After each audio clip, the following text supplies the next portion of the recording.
Hello guys, welcome to John academy. This is Shahul John. आज हम पढ़ने जा रहे हैं दिल्ली सल्तनत का इतिहास। एक ही वीडियो में हम इस दिल्ली सल्तनत के इतिहास को कंप्लीट करेंगे। आइए शुरू करते हैं। फर्स्ट है हमारा सुल्तान और सल्तनत। सबसे पहले हमें जानना होगा सुल्तान किसे कहा जाता था और सल्तनत किसे कहा जाता था। सन 1200 से 1526 के दौरान उत्तर भारत के विशाल भूभाग पर शासन करने वाले शासकों को सुल्तान तथा उनके शासनकाल को सल्तनत के नाम से जाना गया। तो सुल्तान किसको बोला गया? जिन्होंने सन 1200 से 1526 तक शासन करा था दिल्ली पर। ठीक है, उत्तर भारत के विशाल भूभाग में, खास तौर से दिल्ली पर, तथा उनके शासन काल को, उनका जो टाइम पीरियड था, जैसे सन 1200 से 1526, उसको ही सल्तनत के नाम से जाना गया।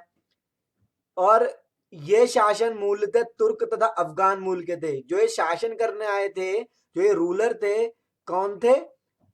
तुर्क थे और अफगान मूल के थे। इन्होंने 300 साल तक राज किया, जिनमें 5 वंशों ने राज किया था। तो 300 साल तक राज तो किया था, पर कितने वंशों ने किया था? 5 वंश आए थे एक एक करके। सबसे पहले है गुलाम वंश, यानी मामलुक वंश। ठीक है, इन्होंने 1206 से 1290 ईस्वी तक शासन करा। फिर आए खिलजी वंश, 1290 से 1320 ईस्वी तक शासन करा। फिर आए तुगलक वंश, जिन्होंने 1320 से 1412 ईस्वी तक शासन करा। फिर आए सैयद वंश, जिन्होंने 1412 से 1451 ईस्वी तक शासन करा। फिर आए लोधी वंश, जिन्होंने 1451 से 1526 ईस्वी तक शासन किया। इससे पहले हम और आगे की कुछ बातों को जानेंगे।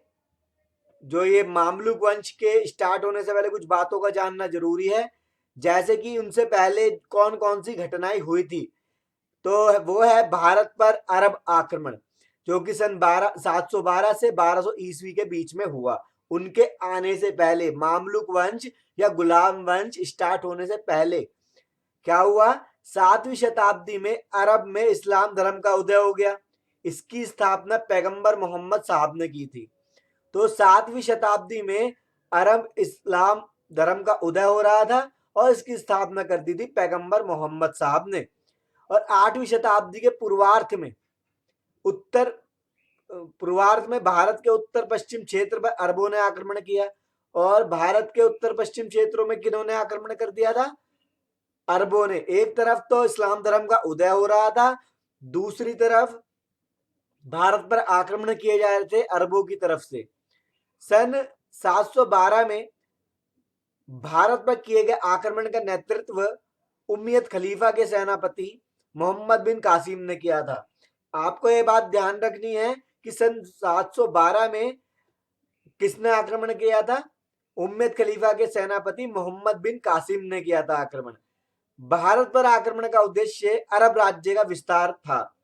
भारत पर आक्रमण करने का उद्देश्य क्या था उनका? अरब राज्य का विस्तार करना। वो चाहते थे कि अरब राज्य का विस्तार हो जाए, इसलिए उन्होंने भारत पर आक्रमण किया।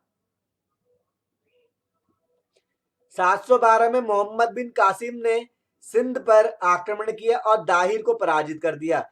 और 712 ईस्वी में मोहम्मद बिन कासिम ने सिंध पर आक्रमण किया और दाहिर को पराजित कर दिया उसने। फिर क्या हुआ? अरबों ने बड़ी मात्रा में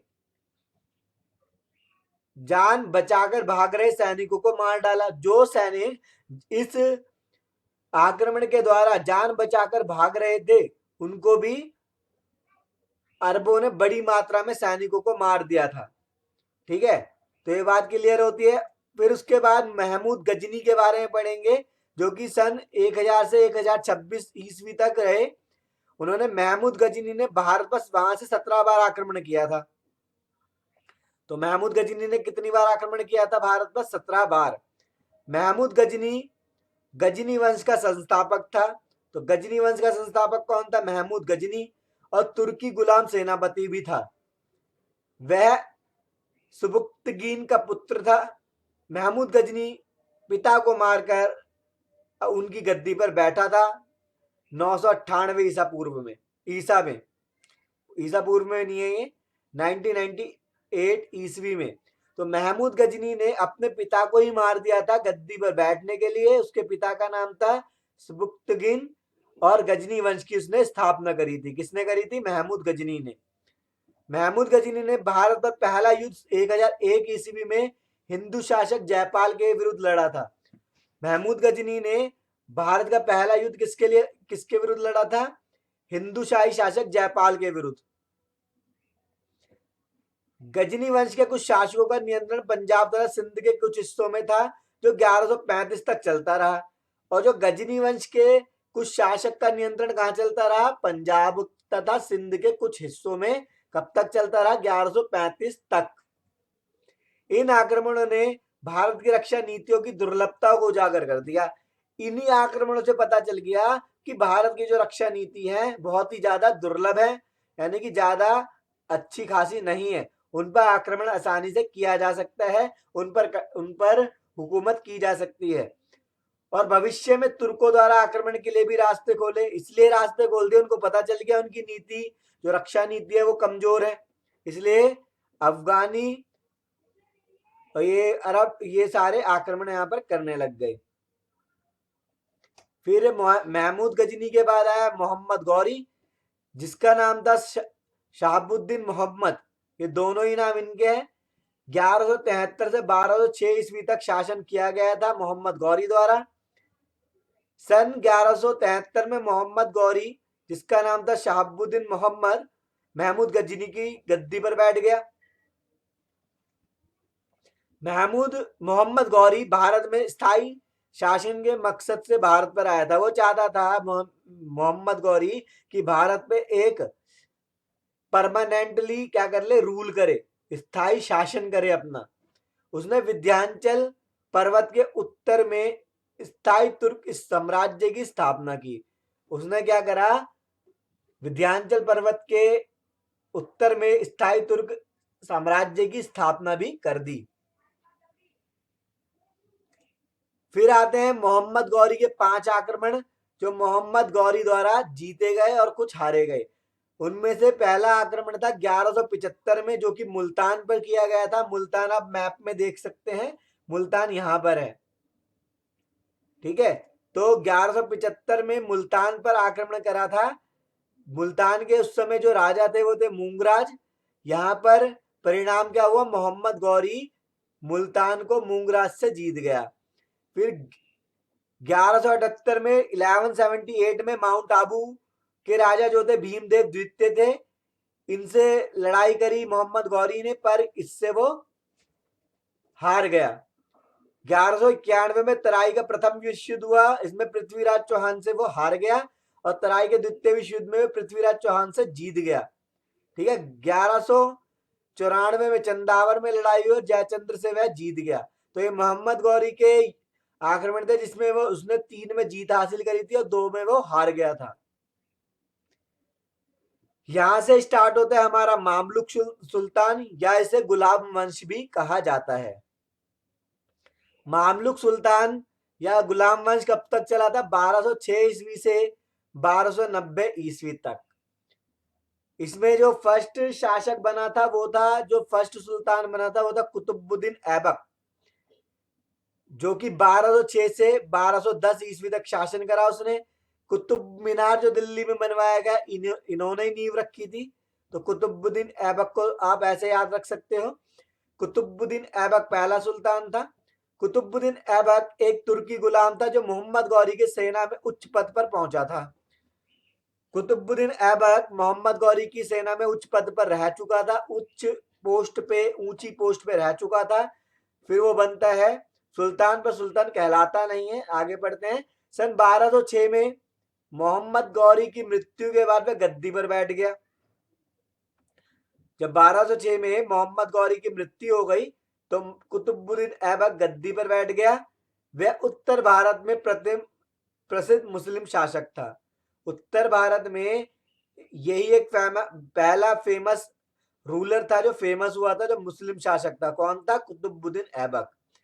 कुतुबुद्दीन ऐबक वीर था, वफादार था, नरम शासक था। उनके विनम्रता के चलते उसे लाख बख्श की उपाधि मिली थी।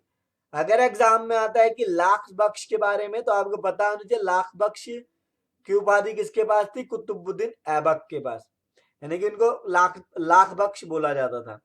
सन 1210 में चौगान, जिसे इंग्लिश में पोलो कहते हैं, पोलो खेलते समय घोड़े से गिरकर कुतुबुद्दीन ऐबक की मौत हुई थी।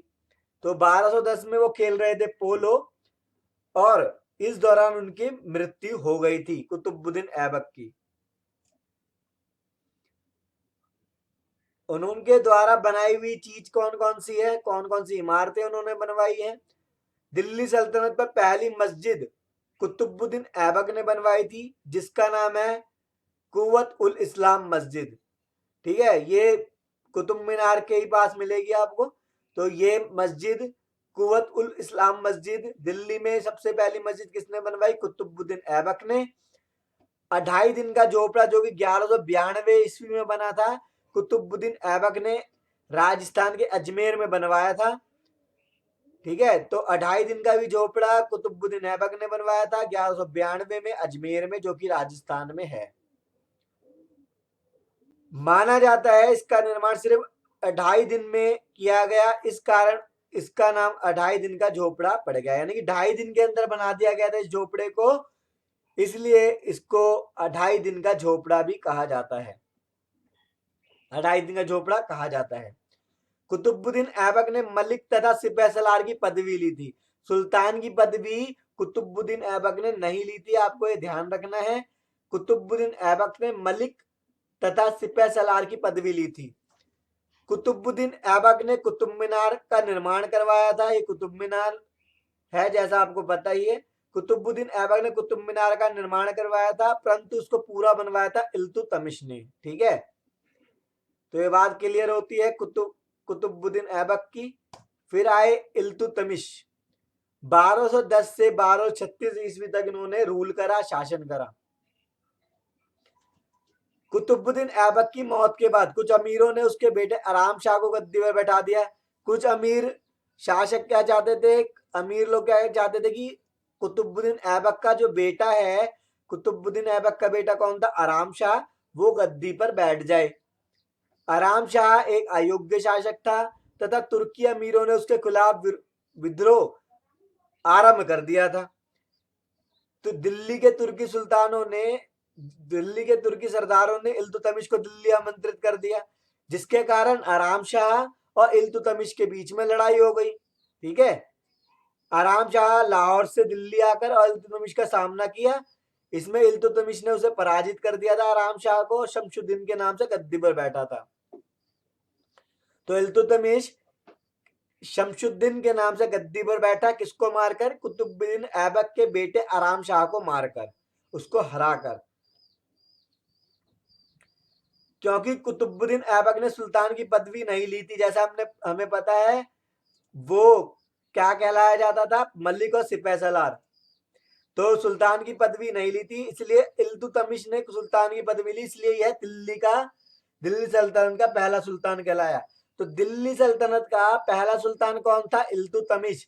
रीजन ये, क्योंकि कुतुबुद्दीन ऐबक ने सुल्तान की पदवी नहीं ली थी। ठीक है, तो इल्तुतमिश आराम शाह को पराजित करके बन गया था सुल्तान। इल्तुतमिश कौन था? कुतुबुद्दीन ऐबक का दामाद था। ठीक है, इल्तुतमिश कौन था? कुतुबुद्दीन ऐबक का दामाद। इल्तुतमिश ने 2 सिक्के चलवाए थे, चांदी का टंका और तांबे का जीतल। इल्तुतमिश ने तुर्क ए चहलगनी बनाया। इस समूह में अमीर हुआ करते थे, जो शासन के प्रबंध में सुल्तान की सहायता किया करते थे। इल्तुतमिश ने ही तुर्क के चहलगनी बनाया था। आपको ये याद रखना है, तुर्क के चहलगनी किसने बनवाया था? इल्तुतमिश ने, जिसके अंदर वो अमीर हुआ करते थे, सुल्तान को बना भी सकते थे, उसे हटा भी सकते थे। उसने इक्त सेना तथा सिक्का व्यवस्था का रूप देने के लिए उल्लेखनीय कार्य किए। उसने क्या करा? उल्लेखनीय कार्य करे इक्त सेना सिक्का व्यवस्था का रूप देने के लिए।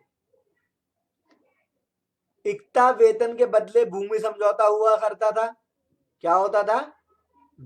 वेतन के बदले भूमि समझौता, यानी कि वेतन नहीं दिया जाता था, भूमि समझौता किया जाता था, उसको इक्ता कहते थे। और इक्ता लेने वाले को क्या कहा जाता था? इक्तादार कहा जाता था। वे अपने अधीन क्षेत्रों में राजस्व को, टैक्स को वसूल कर सकता था। ठीक है, तो इक्ता वेतन के बदले भूमि समझौता, और इक्ता लेने वाला इक्तादार कहलाता था। उसमें क्या करा जाता था? टैक्स वसूल करते थे वो। इसके बाद रजिया सुल्तान इल्तुतमिश की बेटी थी रजिया सुल्तान। जब इल्तुतमिश ने देखा कि उनके बेटे योग्य नहीं है, ज्यादा काबिल नहीं है, तो उन्होंने अपनी बेटी रजिया सुल्तान को नियुक्त कर दिया सुल्तान। 1236 से 1240 तक इनका शासनकाल रहा। पर इल्तुतमिश ने अपने बेटों से ज्यादा अपनी बेटी को सुल्तान बनने के काबिल माना, जिसका नाम रजिया था। ठीक है, परंतु उसकी मौत के बाद उसका बेटा, इसका बेटा इल्तुतमिश का बेटा रुकुनुद्दीन फिरोज सेना के कुछ अधिकारियों द्वारा गद्दी पर बैठ गया था। रुकुनुद्दीन फिरोज विलासी और लापरवाह था, इसलिए उसका शासनकाल सिर्फ 6 महीने तक रहा।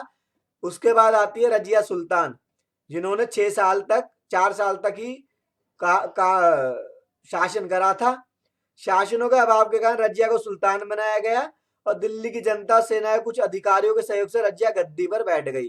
तो रजिया सुल्तान फिर गद्दी में बैठी क्योंकि वो विलासी था, वो जो जबरदस्ती बन गया था इल्तुतमिश का बेटा सुल्तान रुकुनुद्दीन फिरोज।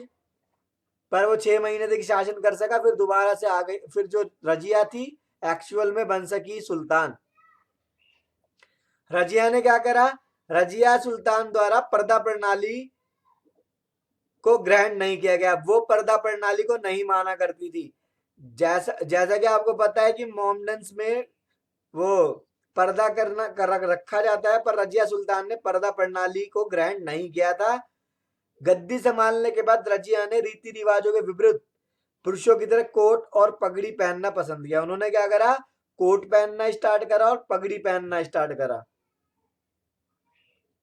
यहां आप देख सकते हैं पिक्चर में, इस तरीके से वो कपड़े पहना करती थी। रजिया सुल्तान पर अबीसियाई सरदार याकूब के साथ करीबी रिश्ता होने का आरोप भी लगा था। रजिया सुल्तान पर यह भी आरोप लगा था कि जो अबीसियाई सरदार है उनके साथ उनके करीबी रिश्ते हैं। पंजाब के भटिंडा में स्थित किला मुबारक में रजिया सुल्तान को 1239 ईस्वी में कैद कर लिया गया था। रजिया सुल्तान के प्रेमी जो कि याकूब थे को मारकर इस किले में उसके गवर्नर अल्तुनिया ने कैद किया था। तो याकूब को मार दिया था अल्तुनिया ने, जो कि मुबारक किले का गवर्नर था, और रजिया को कैद कर लिया था। फिर क्या होता है? रजिया अपनी मौत से बचने के लिए उसने कर ली थी अल्तुनिया से शादी, उसी गवर्नर से, ताकि वो बच सके। तो अल्तुनिया ने रजिया के साथ सेना लेकर गया, वो बहराम शाह के हाथों पराजित होकर फिर से वो भटिंडा लौट गया। वो दिल्ली गया कि रजिया को दिल्ली दिलवा देगा, पर ऐसा हो नहीं सका। बहराम शाह ने क्या करा? अल्तुनिया और रजिया से को हरा दिया और वो दोबारा वापस अपने लौट गए। वापस लौटते समय मार्ग में कैथल के निकट उसकी सेना ने साथ छोड़ दिया। जब वो वापस लौट रहे थे रजिया और अल्तुनिया, तो उनकी सेना ने क्या छोड़ दिया? उनका साथ। और रजिया और अल्तुनिया एक पेड़ के नीचे जब आराम कर रहे थे, तो 25 दिसंबर 1240 को डकैतों ने उसका वध कर दिया था। तो इस तरीके से रजिया सुल्तान और अल्तुनिया मारे गए थे। रजिया सुल्तान द्वारा चलाए गए सिक्के कौन कौन से थे? अपने समय में तो उन्होंने एक सिक्का बनवाया था जिसपे लिखा होता था न्याय की रानी, एक सिक्का जिसपे लिखा होता था इल्तुतमिश की बेटी, और तीसरा सिक्का दिल्ली सल्तनत की महारानी। तो इनके द्वारा सिक्के ये चलाए गए थे। फिर रजिया सुल्तान के बाद बहराम शाह बना सुल्तान, फिर मसूद शाह बना। बहराम शाह बना था 1240 से 1242, मसूद शाह बना था 1242 से 1244, फिर नसरुद्दीन महमूद 1246 से 1266, जिन्होंने ज्यादा शासन रूल करा है वो है नसरुद्दीन महमूद। उलुग खान, जिसे बलबन के नाम से जाना जाता है, आपको याद रखना बलबन को उलग खान भी कहा जाता है, उसने अपनी बेटी का विवाह नसरुद्दीन महमूद से करवा दिया था, जिससे बलबन की स्थिति और सुदृढ़ हो गई। तो बलबन ने सोचा अपनी स्थिति अगर सुदृढ़ करनी है, मजबूत करनी है, तो उसने अपनी बेटी की शादी नसरुद्दीन महमूद सुल्तान से करवा दी, जिससे बलबन की स्थिति सुदृढ़ हो गई। पर इब्न बतूता के अनुसार बलबन ने ही अपने दामाद को, बलबन का दामाद कौन था, नसरुद्दीन महमूद, उसको जहर देकर मारा था 1265 ईस्वी में। ठीक है, फिर आता है जब नसरुद्दीन महमूद मर गया, उसके बाद आया बलबन, जिसने 1266 से 1287 ईस्वी तक शासन करा। बलबन ने राजस्व सिद्धांत की स्थापना कर दी। कुछ इतिहासकार मानते हैं कि बलबन गैर तुर्कों से नफरत करता था, वो गैर तुर्कों से नफरत करता था। इसके लिए ये भी कहा गया है, वो बलबन ने ये भी बोला था, जब मैं गैर तुर्कों को देखता हूं तब मुझे देखते ही ऐसा करता है मन कि मैं तलवार उठा दूं, उनकी गर्दन काट दूं। तो ऐसा बोला गया था बलबन द्वारा। वह अपनी सत्ता से बहुत प्यार करता था, अपनी सत्ता को किसी से बांट नहीं सकता था, अपनी फैमिली से भी नहीं बांट सकता था। बलबन चहलगनी की शक्तियां नष्ट करने के लिए कटिबद्ध था। जैसे कि आपको पता है चहलगनी कौन क्या था, ऐसा समूह जो सुल्तान को बना भी सकता था और हटा भी सकता था, उसको उसकी शक्तियों को भी बलबन ने नष्ट कर दिया था। उसने दरबार में चुटकुले, हंसना और शराब को बंद करवा दिया कि कोई चुटकुले नहीं कर सकता, कोई हंस नहीं सकता, और ना ही शराब पी सकता है। उसने सिजदा और पाइबोस जैसी प्रथाओं पर बल दिया। सिजदा का मतलब सलाम करना है, और अगर राजा जाता है तो उसके कदमों को चूमना है। ये किसने चलवाया, बलबन ने। और बलबन की मृत्यु हो गई थी 1287 में। तो इस तरीके के बलबन की मृत्यु हो गई। बलबन के बाद क्या हुआ, बलबन के बाद उसका पोता बना केकवाबाद, गद्दी पर बैठ गया। पर उसका जो बेटा था जोगी था कैमूर, उसने केकवाबाद को गद्दी से हटा दिया, पर खुद भी वो 3 महीने तक ही शासन कर सका। उसके बाद क्या होता है, फिरोज जो उत्तर पश्चिम सेना का संचालन था, उसने कैमूर को 1290 में मार दिया था। और कुछ उसके बाद खिलजी कुलीनों के एक वंश ने खिलजी वंश की नींव रखी। तो यहां से बलबन की मौत के कुछ समय बाद ही क्या होता है, मामलुक वंश यानी कि गुलाम वंश खत्म हो जाता है और खिलजी वंश स्टार्ट होता है। अब हम पढ़ते हैं खिलजी वंश के बारे में। ठीक है, तो खिलजी वंश ये दूसरा आ गया है वंश, जिसने 1290 से 1320 ईस्वी तक शासन किया था। खिलजी वंश की स्थापना करी थी जलालुद्दीन खिलजी ने। तो गद्दी पर कब बैठा था जलालुद्दीन खिलजी, 70 साल की उम्र में, जिसने 1290 से 1296 तक शासन किया था, सिर्फ 6 साल तक। और उसने कड़े दंड वाली नीतियों का भी त्याग कर दिया था। और क्या करा था, अपनी योग्यता के बल पर इसने सारे जहानदार और शाही अंगरक्षक का पद भी प्राप्त किया था। तो जलालुद्दीन खिलजी ने खिलजी वंश की स्थापना करी, 70 साल की उम्र में गद्दी पर बैठा। जलालुद्दीन खिलजी ने 6 वर्षों तक शासन किया और अपनी योग्यता के बल पर सारे जहानदार और शाही अंगरक्षक का पद भी प्राप्त कर लिया। फिर जलालुद्दीन खिलजी के बाद उसी का दामाद अलाउद्दीन खिलजी या भतीजा अलाउद्दीन खिलजी रूल करता है 1296 से 1319 तक। अलाउद्दीन खिलजी कौन था, जलालुद्दीन खिलजी का भतीजा और दामाद भी था, क्योंकि अलाउद्दीन खिलजी ने जलालुद्दीन खिलजी की बेटी से शादी की थी, जैसा कि आप पद्मावत की मूवी में भी देख सकते हैं। तो 1290 में भिलसा को अधीन करने के उपरांत कारा के साथ साथ उसे अवध का इक्ता प्रदान किया गया। 1292 में क्या हुआ, अवध का इक्ता का मतलब आपको पता है, भूमि का समझौता किया गया उसके साथ।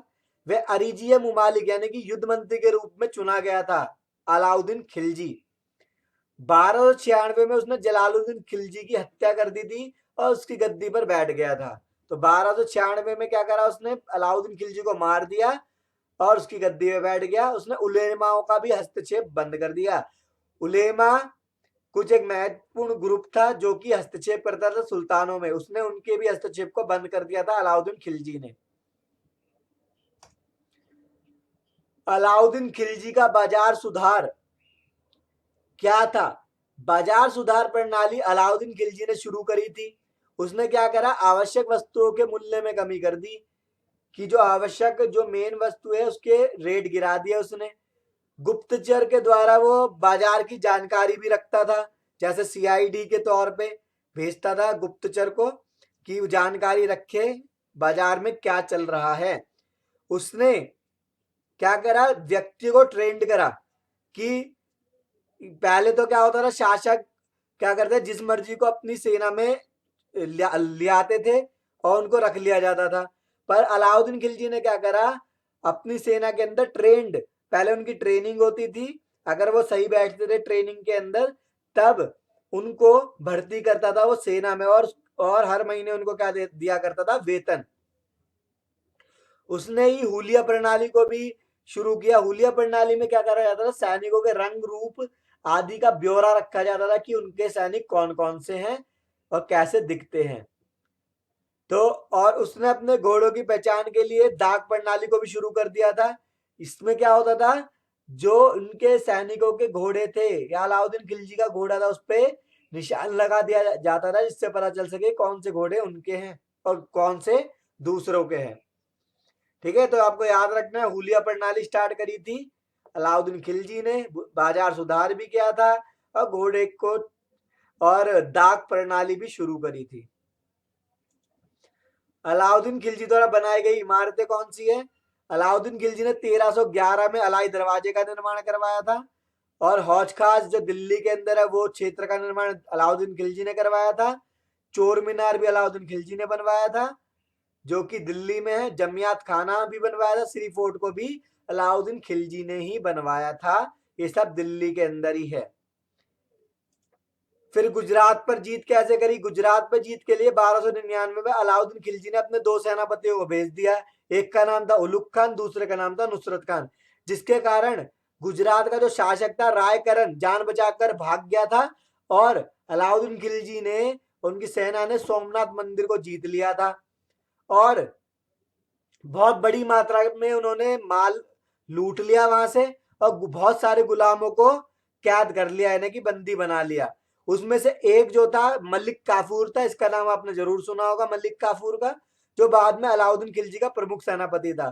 तो मलिक काफूर पहले कौन था? वही गुलाम जिस गुजरात पर गुजरात से जो गुलामों को बंदी बनाया गया था, उनमें से एक था गुलाम मलिक काफूर, जो बाद में अलाउद्दीन खिलजी का प्रमुख सेनापति भी बन गया था।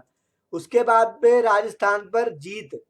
गुजरात के बाद अलाउद्दीन खिलजी ने राजस्थान के रणथंभौर पर आक्रमण कर दिया। उसने ये आक्रमण इसलिए करा क्योंकि रणथंभौर के जो शासक थे हमीर देव, उन्होंने मंगोल सैनिकों को शरण दे दी थी, जिससे, और खिलजियों को भी देने से इनकार कर दिया था, जिसके कारण उन्होंने, अलाउद्दीन खिलजी ने भेजा इनको, अपनी सेना को। नुसरत खान की भी जान चली गई। जब उन्होंने अपनी सेना को भेजा तो उसमें नुसरत खान की जान चली गई, जिसने यहाँ पर गुजरात में चढ़ाई करके गुजरात को जीत लिया था, के सोमनाथ मंदिर को। तो इसके कारण अलाउद्दीन खिलजी ने खुद मैदान में उतर कर 1301 में इस किले को जीत लिया। तो अलाउद्दीन खिलजी फिर खुद मैदान में उतरा और 1301 में रणथंभौर को जीत लिया, और 1303 में गए वो चित्तौड़, जिसमें राजा रतन सिंह की पत्नी पद्मावती से आकर्षित होकर उस किले पर आक्रमण किया था। कुछ विद्वानों का मानना है कि उन्होंने क्यों आक्रमण किया था चित्तौड़ पर, कि वो आकर्षित हो गए थे पद्मावती से। तो आक्रमण किया गया था 1303 में।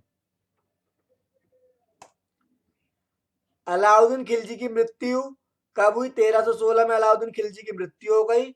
उसके बाद मलिक काफूर जो उसका सेनापति था वो गद्दी पर बैठ गया था, उसको कुतुबुद्दीन मुबारक शाह ने भी हटा दिया। फिर उसके बाद मलिक काफूर मारा गया, खुसरो ने गद्दी हासिल की। उसके बाद खुसरो को गयासुद्दीन तुगलक के असंतुष्ट अधिकारियों ने मार दिया, और इस प्रकार अलाउद्दीन खिलजी की मौत के 4 साल बाद खिलजी साम्राज्य समाप्त हो गया। ठीक है, तो अब दूसरा भी साम्राज्य समाप्त हो गया था अलाउद्दीन खिलजी का। तो खिलजी साम्राज्य कब समाप्त हुआ? जब अलाउद्दीन खिलजी की मौत हो गई, उसके 4 साल बाद ही। उसके बाद स्टार्ट हुआ तुगलक वंश, जिन्होंने 1320 से 1412 ईस्वी तक रूल करा, शासन करा। तुगलक वंश की स्थापना गजनी मलिक तुगलक वंश का संस्थापक कौन था? गजनी मलिक था, जिसने ग्यासुद्दीन तुगलक के रूप में 1320 में सिंहासन हासिल किया था। तो ग्यासुद्दीन तुगलक, जिनका पहला नाम क्या था? गजनी मलिक, तो ग्यासुद्दीन तुगलक के नाम से इन्होंने गद्दी पर बैठ गए थे और तुगलक वंश की स्थापना करी थी। तो तुगलक वंश की स्थापना किसने करी? ग्यासुद्दीन तुगलक ने। इसने अपने आप को गाजी कहलवाना पसंद किया। अलाउद्दीन खिलजी के शासनकाल में भी ग्यासुद्दीन ने विभिन्न पदों पर कार्य किया था। जौना खान ग्यासुद्दीन तुगलक का बेटा था, और जौना खान कौन था? ग्यासुद्दीन तुगलक का बेटा। उसने ही ग्यासुद्दीन तुगलक को मारा था, और जौना खान ने ग्यासुद्दीन तुगलक को मार दिया था, अपने ही पिता को मार दिया था। और 1325 ईस्वी में ग्यासुद्दीन तुगलक की मौत के बाद उसका बेटा जौना खान जो था, गद्दी पर मोहम्मद बिन तुगलक के नाम से बैठा था। सब ज्यादा लोग जानते मोहम्मद बिन तुगलक। तो मोहम्मद बिन तुगलक का पहला नाम क्या था? जौना खान। तो पर वो गद्दी पर किस नाम से बैठा था? मोहम्मद बिन तुगलक के नाम से। ग्यासुद्दीन तुगलक द्वारा कार्य कौन कौन से किए गए थे? जनता की सुविधा के लिए अपने शासनकाल में ग्यासुद्दीन ने किलों का, पुलों और नहरों का निर्माण करवाया था। सल्तनत काल में डाक व्यवस्था को सुदृढ़ करने का श्रेय ग्यासुद्दीन तुगलक को ही जाता है। उसने शारीरिक यातना द्वारा राजकीय ऋण वसूली को प्रतिबंधित भी कर दिया था। किसने? ग्यासुद्दीन तुगलक ने। फिर आया जौना खान, जिसने मोहम्मद बिन तुगलक के नाम से गद्दी संभाली थी। उसके कार्य पढ़ेंगे अब हम।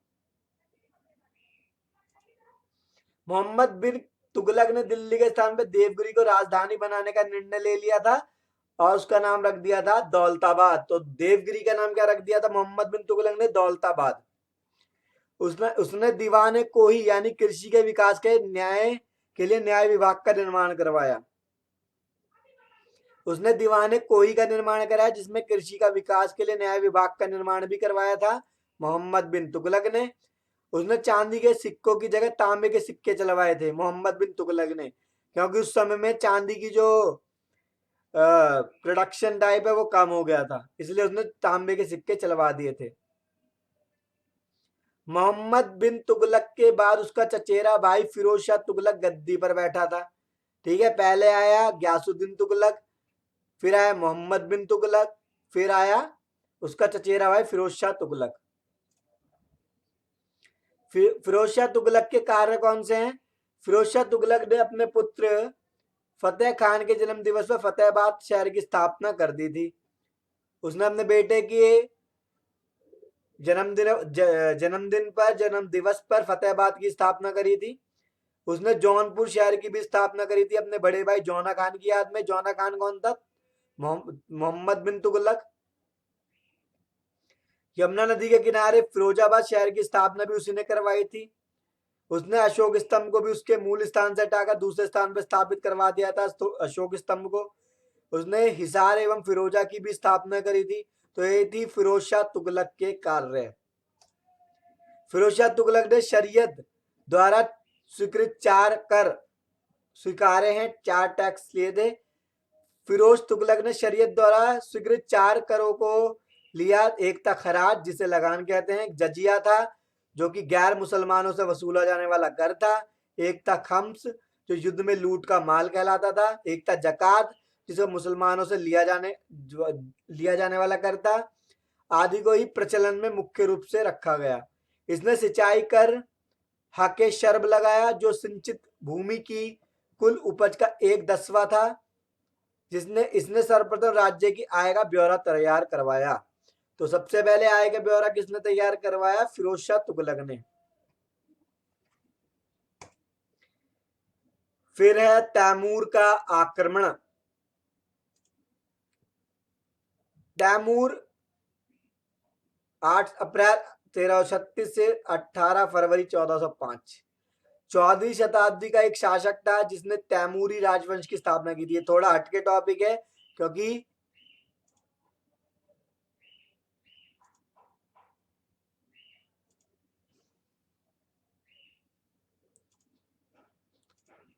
हमें पढ़ने या तैमूर के बारे में थोड़ा जानने पड़ेगा। तो तैमूर ने आक्रमण कर दिया था, तो तैमूर था कौन पहले?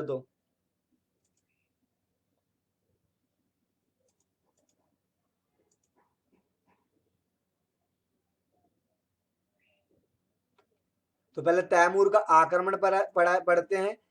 इसके मृत्यु 1388 ईस्वी में हुई थी। उसके काल में उसके सभी पुत्रों की मृत्यु हो चुकी थी।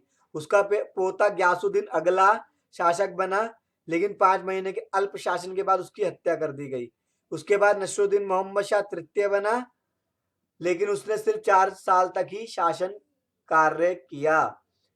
तो फिरोज शाह तुगलक की जो मृत्यु हो गई 1388 ईस्वी तक हो गई थी। उसके बाद बना उसके पुत्र, उसके काल में उसके सभी पुत्रों को भी मार दिया गया था। उसके बाद ग्यासुद्दीन अगला शासक बना, तो 5 महीने तक रहा था। फिर नसरुद्दीन महमूद शाह तृतीय रहा था, जो कि 4 साल तक रहा था। 1398 में तैमूर ने के हमले ने सल्तनत को हिला दिया था, और इसी कारण से 1412 तक पूरी सल्तनत उत्तरी भारत के एक छोटे से हिस्से में सिमट कर रह गई थी। जब तैमूर ने आक्रमण कर दिया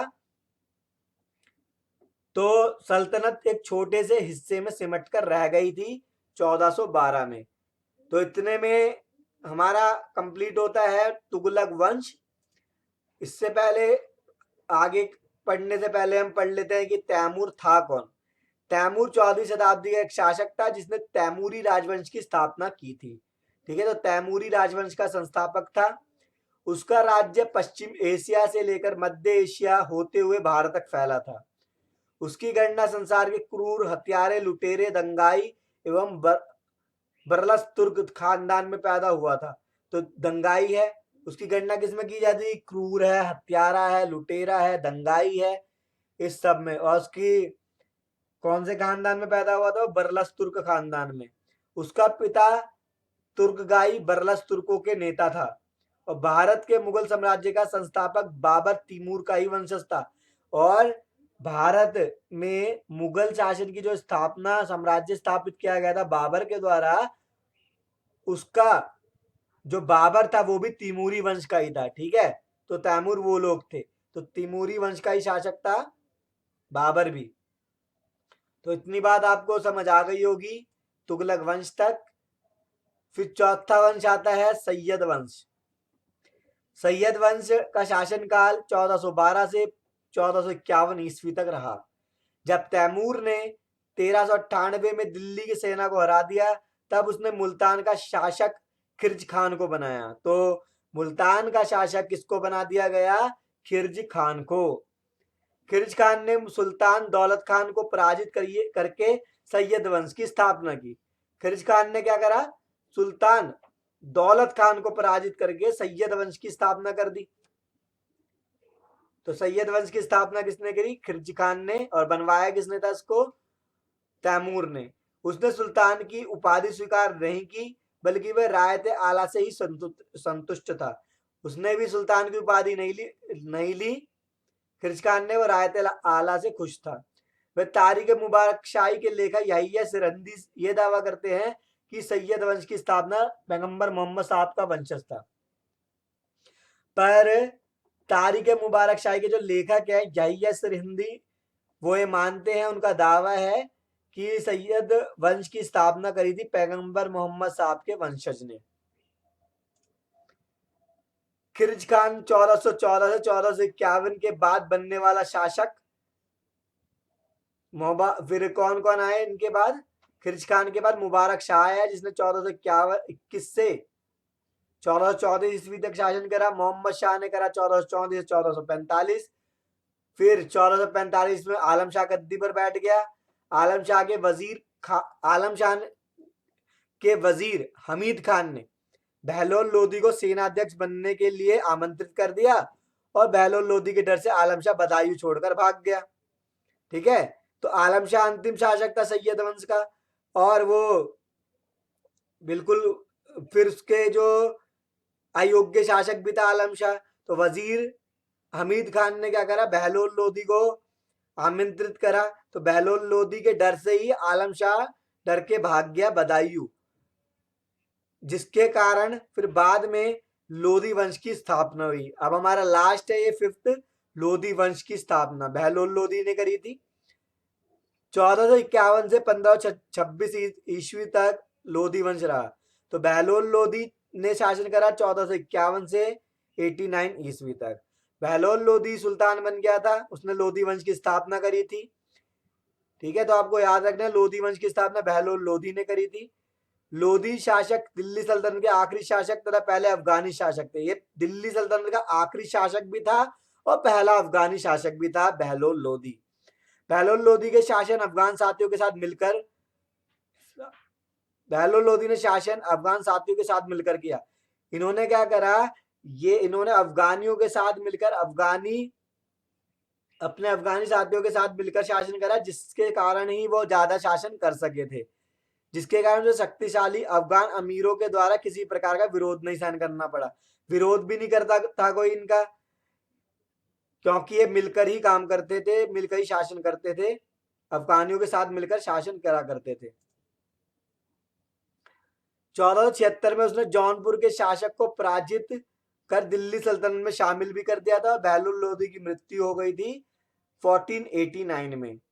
ठीक है, ये पढ़ लेते हैं। लोधी ने 1/4 टंके के मूल्य के बराबर बहलोली नामक चांदी का सिक्का प्रचलित किया, जो शासक अकबर के समय तक विनिमय का माध्यम रहा। तो बहलोल लोधी ने एक चांदी का सिक्का चलवाया था, बहलोली नामक चांदी का सिक्का, बहलोली कॉइन चलाया था, जो कि अकबर के समय तक लेन देन का कार्य करता रहा वो सिक्का।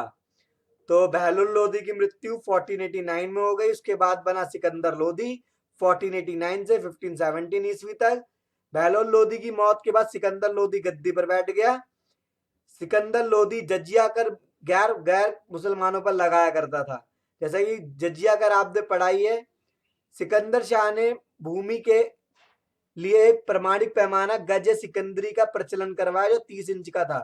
गजे सिकंदरी भी चलवाया उसने अनाज पर चुंगी हटा दी, चुंगी मतलब टैक्स, और अन्य व्यापारिक कर हटा दिए, जिससे अनाज, कपड़ा एवं आवश्यकता की अन्य वस्तुएं से सस्ती हो गई। जब उसने टैक्स हटा दिया तो चीजें सस्ती भी हो गई। सिकंदर लोधी इब्राहिम लोधी के पिता थे। ठीक है, आपको याद रखना है। तो बहलोल लोधी के बेटे कौन थे? सिकंदर लोधी। सिकंदर लोधी के बेटे कौन थे? इब्राहिम लोधी। तो उसने मुसलमान स्त्रियों को पीरों एवं संतों के मजार पर जाने पर प्रतिबंध लगा दिया। सिकंदर लोधी ने मुसलमानों को ताजिया निकालने पर भी प्रतिबंध लगा दिया था। अपने व्यक्तित्व की सुंदरता बनाए रखने के लिए वह दाढ़ी नहीं रखता था। सिकंदर लोधी सल्तनत काल का एकमात्र सुल्तान हुआ था जिसमें खुम्स से कोई हिस्सा नहीं लिया। उसने लूट से मिली रकम को नहीं रखता था सिकंदर लोधी। उसने निर्धनों के लिए मुफ्त भोजन की व्यवस्था भी करवाई थी। आगरा मुगलों की पसंदीदा राजधानी तो रही है, लेकिन आगरा को बसाया किसने था? सिकंदर लोधी ने। याद रखना, आगरा को बसाया था सिकंदर लोधी ने, जो इतिहास में लोधी वंश का सबसे काबिल शासक रह चुका है। कौन? सिकंदर लोधी। उसके बाद आता है इब्राहिम लोधी 1517 से 1526 ईस्वी तक। 1517 में सिकंदर लोधी की मौत के बाद उसके सरदारों ने इब्राहिम लोधी को सुल्तान बनाया था। पर क्या हुआ, इब्राहिम लोधी के भाई जो जलाल खान था, इब्राहिम लोधी का विरोध कर रहा था, इसलिए इब्राहिम लोधी ने उसको मरवा दिया, जलाल खान को। और दौलत खान और राणा सांगा ने क्या करा, बाबर को आमंत्रित कर दिया। कहां के लिए? कि इब्राहिम लोधी पर कर दे आक्रमण, क्योंकि वो शायद तंग आ चुके थे इनके रूल से। इसलिए उन्होंने, दौलत खान ने और राणा सांगा ने बाबर को आमंत्रित करा भारत में कि वो इब्राहिम लोधी से युद्ध लड़े। और 1526 में बाबर ने इब्राहिम लोधी को पानीपत के युद्ध में हरा दिया। इस प्रकार से पूरी दिल्ली सल्तनत का जो आपने कार्यकाल पढ़ लिया है, उसके बाद 1526 के बाद कार्यकाल स्टार्ट होता है मुगलों का। तो 1526 में खत्म हो गए थे दिल्ली सल्तनत का पूरा काल। आगे बढ़ते हैं, थोड़ी बहुत बात जान लेते हैं सिर्फ, क्योंकि यह कंप्लीट हो चुका है आपका दिल्ली सल्तनत का पूरा पार्ट। फिर है राणा सांगा। राणा सांगा कौन थे? राणा सांगा ने मेवाड़ में 1509 से 1528 तक शासन किया, जो आज भारत के राजस्थान प्रदेश में स्थित है। राणा सांगा ने विदेशी आक्रमणकारियों के विरुद्ध सभी राजपूतों को एकजुट भी किया था। राणा सांगा सही मायनों में एक बहादुर योद्धा और शासक थे, जो अपनी वीरता और उदारता के लिए प्रसिद्ध हुआ करते थे। ठीक है, और अगर आप चाहते हैं इस पूरे की पूरी फुल वीडियो के नोट्स, पीडीएफ नोट्स को, तो आप प्ले स्टोर से जॉन एकेडमी की ऐप को डाउनलोड करना ना भूलें। वहां से आप मैसेज करके फ्री में इसके नोट्स ले सकते हैं इस पूरी वीडियो के। फिर नेक्स्ट है दौलत खान लोधी। दौलत खान लोधी लोधी वंश के अंतिम शासक इब्राहिम लोधी के शासनकाल के दौरान लाहौर का राज्यपाल था। इब्राहिम लोधी के साथ असहमति के कारण दौलत ने बाबर को राज्य पर आक्रमण करने के लिए आमंत्रित भी कर दिया था। जैसा कि हमें पता है, बाबर को आमंत्रित करने वाले कौन थे? दौलत खान और राणा सांगा, जिसने इब्राहिम लोधी को हराया और दिल्ली सल्तनत का खात्मा कर दिया। वह पंजाब के पिछले निजाम तातर खान का बेटा था, जिसने सिकंदर लोधी के पिता बहलोल लोधी के तहत लोधी वंश से अपनी आजादी का दावा किया था। एक और बात, सिकंदर लोधी को निजाम खान लोधी भी कहा जाता था, यह भी आपको ध्यान रखना है। दौलत खान वंश के प्रति वफादार था, लेकिन अपने कठोर गर्व और संदिग्ध स्वभाव के कारण इब्राहिम लोधी को धोखा दिया था उसने। ठीक है, तो यहाँ पर खत्म हो गया था हमारा दिल्ली सल्तनत का पूरा इतिहास। अगर आपको ये वीडियो पसंद आई है तो इस वीडियो को लाइक शेयर करना ना भूलें।